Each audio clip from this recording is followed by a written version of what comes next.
It's a great day in SimWorld, everybody. Good morning and welcome to SimWorld Today. I'm B-Ron, and joining me this morning is my guy Ceej. The OG SimWorld Today crew is back in town.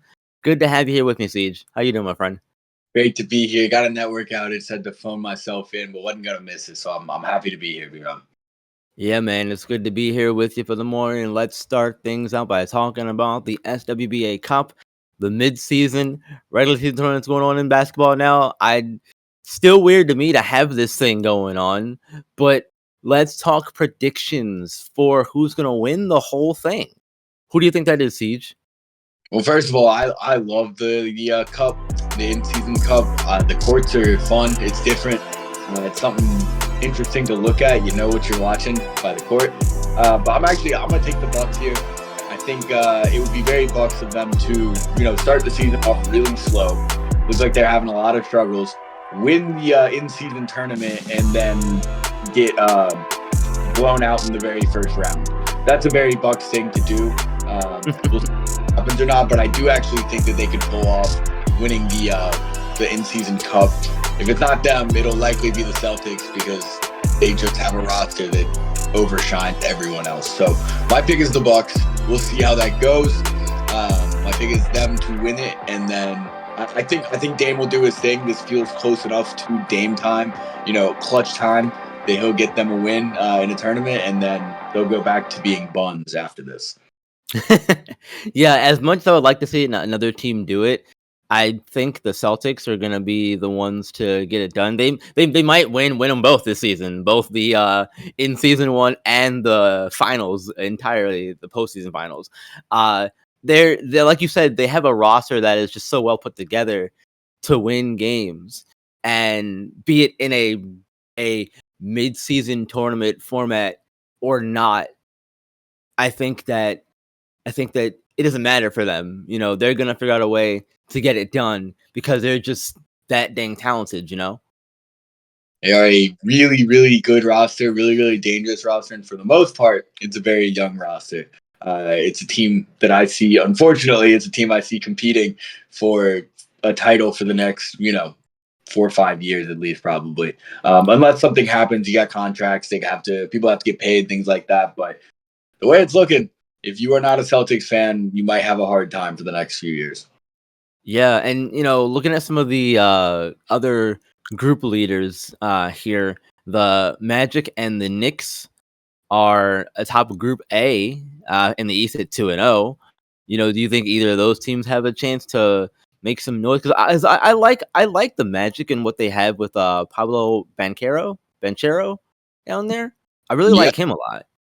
Yeah, I mean the Magic are a really, really good young team. I think they've been being slept on for about 2 years now on how good of a young team they are. You got, like you said, Paolo, and then you got Franz Wagner, who's been sensational. I think he gets overshot by Paolo a lot, but you watch him play, and he's a very, very good. But he's like 6'10". He's got a smooth game.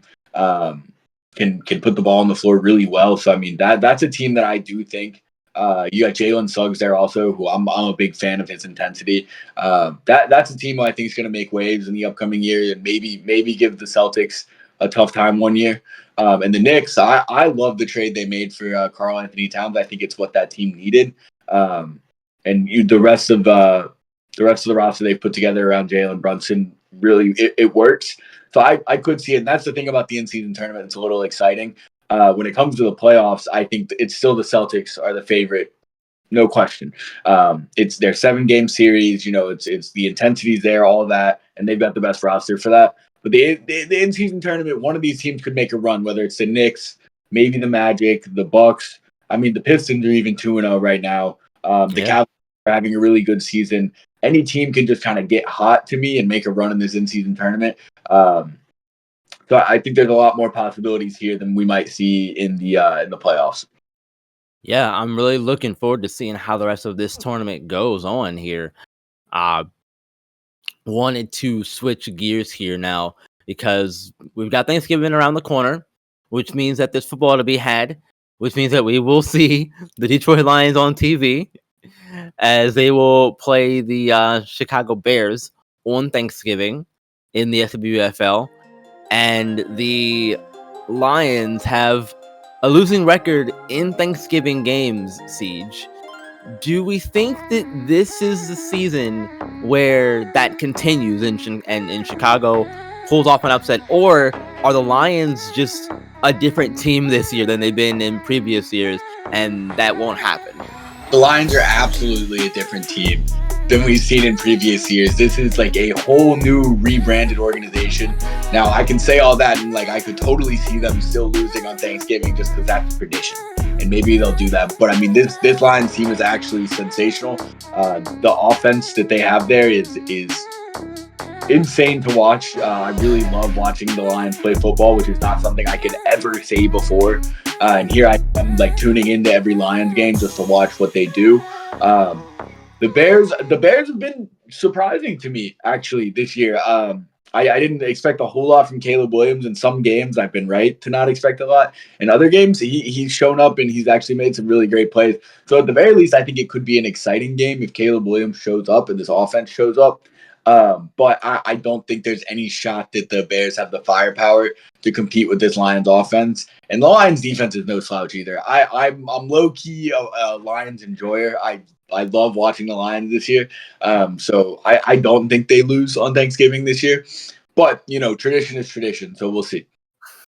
Yeah, exactly. Tradition is tradition, but you know what they say about tradition sometimes. See, sometimes you have to break it, right? And I think that this will be the year that the Lions do it. They are a completely different team from what we're used to seeing over the last, Forever. last forever. It feels like, right? They're 10-1 this season. Jared Goff is playing out of his mind, which is something that I'm still not used to saying about Jared Goff. They've got a defense that's really good too. And Amon-Ra St. Brown's reliable target for Jared Goff. Can't forget about Jameson Williams as well. They have so many weapons, I feel like, too, that and they're not the traditional weapons. When you think about weapons, you don't think about Jared Goff. You don't think about Amon-Ra St. Brown. You think about Pat Mahomes. You think about DK Metcalf, guys like that, in my opinion. So this Lions team is really good, and I think that this will be the year that they, break that tradition and end up winning on Thanksgiving. Now the Bears on the other side of that, like you said, Bears been fine, and I've also been surprised by Caleb Williams. Historically, USC quarterbacks really haven't impressed me once they've gotten into the league. Hey, Mark So Sanchez, come on. no. I was never impressed by him at all either. And uh, brought in nah, call me a USC hater if you want to. When it comes to quarterbacks, anyway, they just never impressed me. I'm hoping that Caleb Williams can change that tune for me. I think that he and the Bears are in a better spot than I thought they would be, but I do think that the Lions do get it done. I think we won't see a Bears upset. I think it'll be an exciting game, but I do think that the Bears will end up losing, and the Lions will end up getting that win on Thanksgiving for sure. Yeah, I'm with you there. I think it's a done deal. Yeah. Well, let's move to the college side of the gridiron now, because the SWL draft is, it not coming up, but we're getting close to that point in time where you can start to speculate about draft spots, who's going to go where. And one of the players that's on a lot of people's minds is the Alabama quarterback, Jalen Milroe. He has struggled throughout the course of this season for sure. Right now, he's only got 2,000 and some yards here, and 15 touchdowns and 9 interceptions.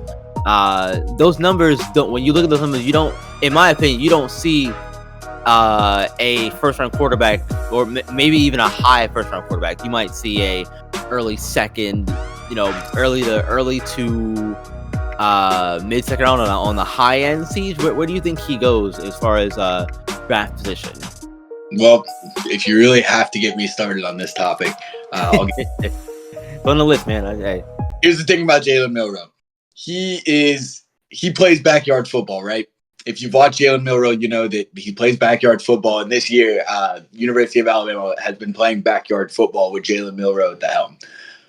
I think that some organization will take a shot on Jalen Milroe and bring him in, whether they think that they can develop him as a better passer, or they're going to bring him in and use him in a capacity similar to what we see Taysom Hill used in New Orleans, or a capacity similar to what Justin Fields sometimes gets used in Pittsburgh right now. But I do think that Jalen Milroe, given the opportunity to sit behind someone in the same fashion that Jordan Love got, where he got to sit behind Rodgers for a few years, and then he came in and was able to do his thing. It's in him somewhere. We've seen it. It's in him somewhere. We've seen him make the deep passes. We've seen him make full good passes. Recently, though, the reads are not there. You watch him play this year in most games. What you're seeing is that he can't make reads. He's not looking through reads. He's throwing interceptions where he's not even looking where he's throwing the ball before he's throwing it. He's just going with the first read without reading the field at all. So the thing about Jalen Milroe is he is an excellent athlete. Maybe one of the better athletes we've seen at quarterback in a while. That's including Justin Fields and everything. So do I think he's the first rounder? I think someone takes a shot on him. Maybe late first round. I wouldn't be surprised if he fell to the second, but I also wouldn't be surprised if you see him finish out the year strong and someone takes him in the mid first round or even early first round, because I don't think the quarterback pool is that deep this year. I really don't. I know Shedeur Sanders is a hot commodity. I'm not saying Milroe is going to be a top 10 pick. I don't think he will. I think Shedeur is a hot commodity. I'm not fully sold on him as an NFL or as an WFL quarterback at all. I'm not sold on Drew Aller. I'm not at all sold on Carson Beck. Carson Beck is the worst decision that an NFL team could make. I really hope no one falls into that trap. Dylan Gabriel, I do like. I don't know how he'll pan out, but I do like him. But all that say, I don't think the quarterback pool for the SWFL draft this year is very deep, and I think some team will take a shot on Milroe and will face a lot of the disappointments if they go ahead and start him. But if you give him a chance to sit behind someone and develop a little, or even I like the idea of using him in a Taysom Hill role. I think he could just be a faster Taysom Hill. And we see Taysom Hill once a year has a game where he absolutely just blows up and wins the game and has like 150 total yards and like 3 touchdowns. Milroe can do that. I think Milroe can do that somewhere. I hope for his sake that he gets a chance to play quarterback in the SWFL, but we'll see. I do think he's a first rounder though. Yeah, because you see a lot of guys, make the switch from quarterback to running back, receiver, tight end in some cases, looking at Logan Thomas. And it's I think it's a difficult transition to make, but I never played quarterback in the pros, so what do I know? But I think that I don't think that. Hang on, let me my thoughts together. I think that he could be a first rounder, like you said, but it has to be in the right situation, the right spot. He can't go to a team like Carolina, for example. He can't do that. Now, why would that happen? I don't know, but crazy things have happened. See, we saw the Cardinals draft quarterbacks, in back-to-back years. So wouldn't surprise me at all to see something like that happen. But I could see it happen, but I think he'd be better off served as a early second round, maybe kind of pick, where he doesn't have those kinds of crazy expectations. Because when you get picked, no matter where you get picked in the first round, Ceej, there's always going to be those high expectations of you to come in and either play right away or play good at some point in time. If you're a lower tier pick on the quarterback scale, any position, you're not expected to come in and do as much right away. So I think having him fall to a second round spot, regardless of how he plays, could be better for him expectation wise. Now, like you said, if he does turn around the season, finish it off strong, sure, then that could improve his draft stock and that. But I still think that regardless of that, better off as a early second round pick for expectation's sake. Yeah, absolutely. I think it'll put less pressure on him. You know where I think the perfect spot for him would be? The Detroit Lions. The Detroit Lions. Explosive offense. I like it. That's the last thing I'll say. I think that would be great. I like it. Not bad, my friend. Well, speaking of something that is bad, let's switch to SimWorld, you and the hardwood. Tennessee number 21 ranked Tennessee, I might add here. They had a huge win against Florida State last night, which we'll get to that in the wrap-up portion of our show here. But they're 7-6 now in the season, and they're 21 in the in the polls. Do they deserve to be at 21 or in the polls at all, Ceej, in your opinion? Well, I mean, the polls are an interesting thing. I think people forget that it's volatile, but it's not as volatile as I think people make it out to seem. There's no formula, right? There's no set formula for how the SP is ranking these teams. It's not like, oh, they lose this game to a team that's got this record, so they fall this much. Not how it works. And what we saw last Tennessee team that we've been expecting to see all season. That is the Tennessee that everyone has been looking for, and that everyone has expected. So to me, when you have a player like Trey Turner, they have an over 500 record. I don't think it's invalid to have them at 21. I really don't. I know a lot of people really hate it, don't think they deserve to be there. But you look at the talent on this roster and you look at what they did last night. And I know this ranking came out before last night, but like, again, Tennessee is Tennessee. For me, it makes sense that a Miami falls out because Miami sucks. But Tennessee, they still got a good roster. They have a winning record at the moment after last night. It makes sense to me. Tennessee should maybe not should, but I'm okay with Tennessee being in that 20 to 25 range right now. Yeah, I'm okay with them being in that range too for those reasons. The talent is there, obviously, yes, but most importantly, they're winning games, unlike Miami, And they're 7-6, sure. And you could say that there are other teams that have two or three wins that are higher up than Tennessee. So, what's the big deal with those teams being in those spots? But Tennessee, sure, they've been inconsistent, but they're winning games, and they've gone back and forth and traded wins and losses over their last 6 games here.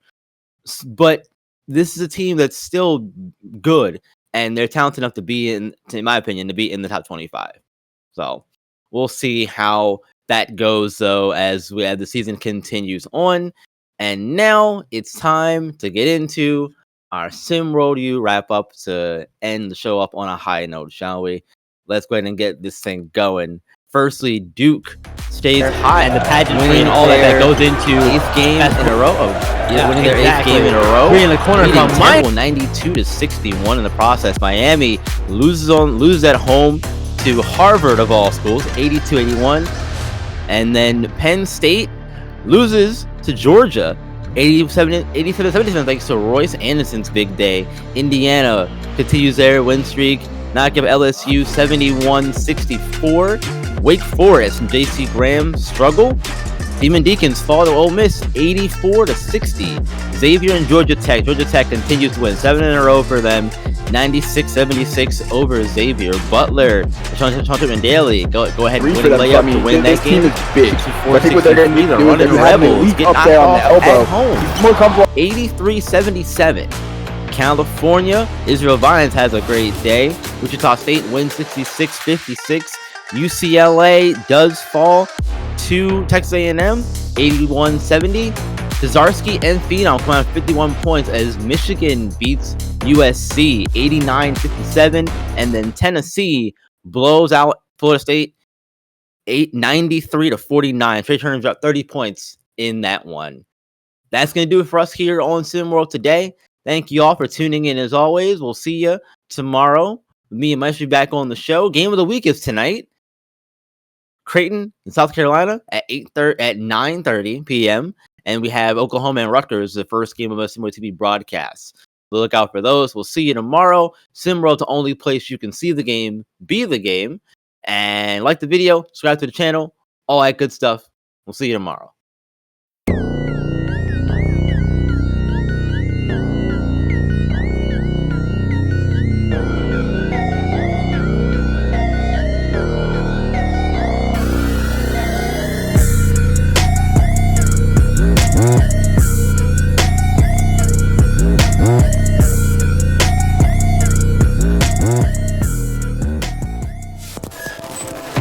This has been a presentation